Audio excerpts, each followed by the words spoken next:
Hello everyone. Today I'm going to talk about the biggest lie in finance, that ESG is about being good.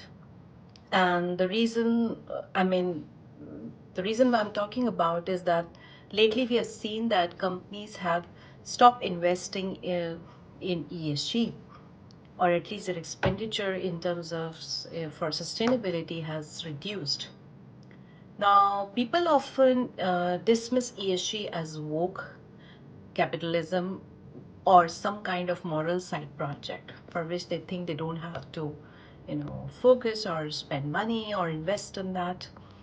But if I had a dollar for every time I heard that, I could probably launch my own ESG index and it would outperform the market, trust me. The reality is that ESG is not about virtues. It's not about just doing good. It's about risk. It's about opportunity. It's about cost of capital. And above all, it's about resilience. I've spent nearly 2 decades teaching, researching, and consulting companies, advising companies globally exactly on this. And I can say with confidence that the idea about ESG being good is the biggest myth in this modern world, or I should say modern financial world. The question that comes to mind is why that lie persists. Now, this lie is seductive because it gives critiques an opportunity or an easy way to dismiss ESG as ideology. It lets companies publish glossy brochures, good looking brochures, and they call it sustainability while ignoring the real financial risks. According to different research reports, in Europe, around 50% of companies fail to disclose any strategic sustainability risk in their reports. And in the US also, over 60% of companies producing their ESG reports, if at all they do, they don't weave sustainability into official financial or risk disclosures. So even even though ESG disclosures have become quite mainstream, many companies actually stop short of linking those disclosures to their financial risk. Now, whether it be strategically or transparently, whatever is their agenda, but the absence of this connection is where the biggest informational gap is created. ESG factors are no different from interest or cost of capital or input costs because these are measurable. And secondly, these are material. And when companies ignore these, they pay a price for that. Let's take an example. For a beverage company like Coca-Cola, if they're operating in a drought or drought prone region, water isn't a nice to have for them. It's an existential thing. It's important for their business. They cannot run the business without water. So, no water, no product, no revenue. Now, I remember when I worked in Coca-Cola, we used to buy water. I mean, the company used to buy water, and I'm talking about early 2000s in certain parts of India. Coca-Cola used to buy water in their bottling plants, and water was material.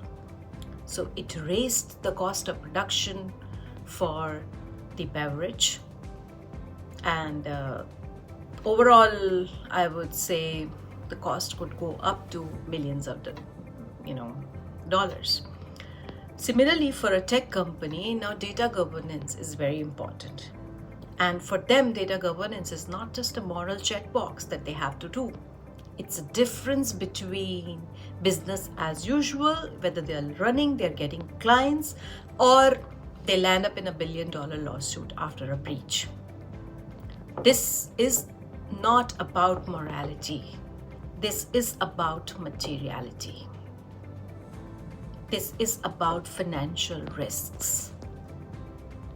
So now let's talk about why do companies not disclose or do not quantify ESG in terms of financial numbers, or what is the struggle behind this? It's actually tricky. Now, even though ESG risks hit the bottom line, most boards struggle to express them in financial terms. Now, why? Consider this. Carbon is tracked in the sustainability department. Diversity and inclusion is tracked in HR department. Governance or compliance is done in the secretarial department or the compliance department or the legal department. But investors want a single story. And how all of this, basically they want to know how all of this is flowing into EBITDA, earning before interest, tax, depreciation and amortization, or asset values, or cost of capital. Now, the other point where the company struggle also depends upon the time horizon. So many ESG risks such as climate, supply chain shocks, they play out over decades. But quarterly earnings are not impacted. So that's not the preference, because if quarterly earnings are to be disclosed to the shareholders, they may just ignore ESG risks. But when it comes to long term, its predictability or measurability becomes a question. Now, a bank or a food company may face different exposures. So there are accountability fears as well. And then there are measurability, parameters. How do we measure those methodology-based factors as well? Many executives prefer vague commitments over explicit numbers. And the reasons, all of these reasons. But the question is, or the reality is, that markets already price it. Whether or not companies disclose it, there are credit agencies, insurers, regulators, they're all embedding ESG into ratings and premiums. So staying silent does not protect the company. It actually means that people, they set a price of your risk. So what do you think? It is better to do it yourself than the other people doing it. Now let me take you over a few research papers.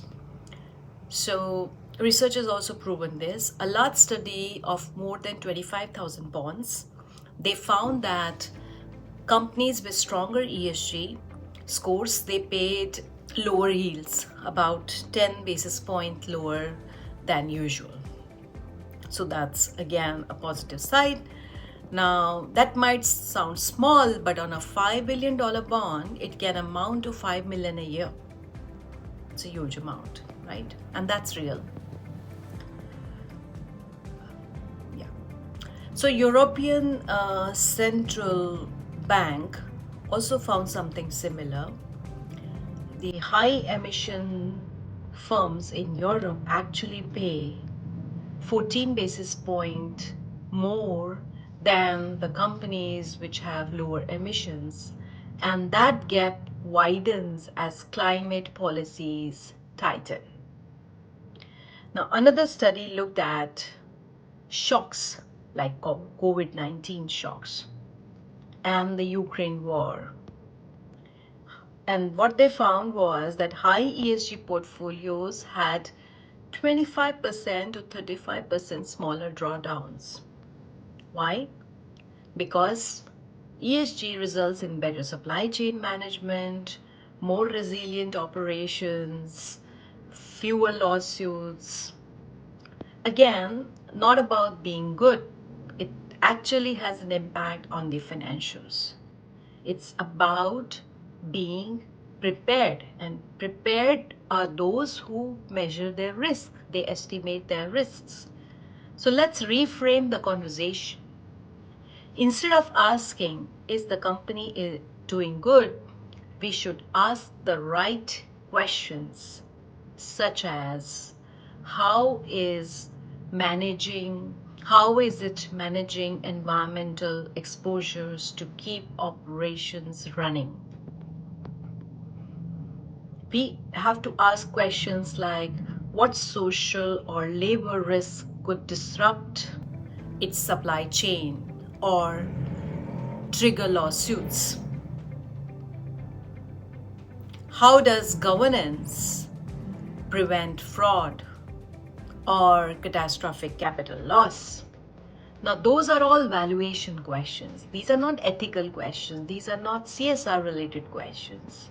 These are all valuation related financial questions. So, dear friends, ESG is not a side note. It's a financial story, and the market is already pricing it. Credit rating agencies, insurers, regulators, as I already mentioned, investors.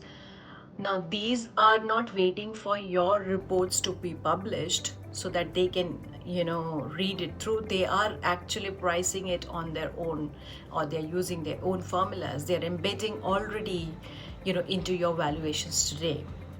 So for companies, that means one thing. If you do not measure it and disclose it, somebody else will do it on your behalf, and they will price it, and then if they come back to you and tell you that this is your price and you don't agree, then it's your fault. So the path forward is clear. Start translating ESG risk into dollars, or whichever currency, and the basis points. Focus first on what's material, whether it's energy usage, water scarcity, wastage, workplace safety, whatever is material, whichever factor poses risk to your business. Aligned reporting with the strategy. Do not look at ESG from the compliance point of view only, because at the end of the day, ESG is not about being good. It's about being smart. It's about being intelligent. It's about being resilient. It's about protecting capital and building the shield or the protection for your company. The sooner companies see that, the sooner they turn ESG from a burden to an advantage, and then that can actually help in overall long-term sustainability of the company. I hope this was useful. Thank you very much. See you again next week.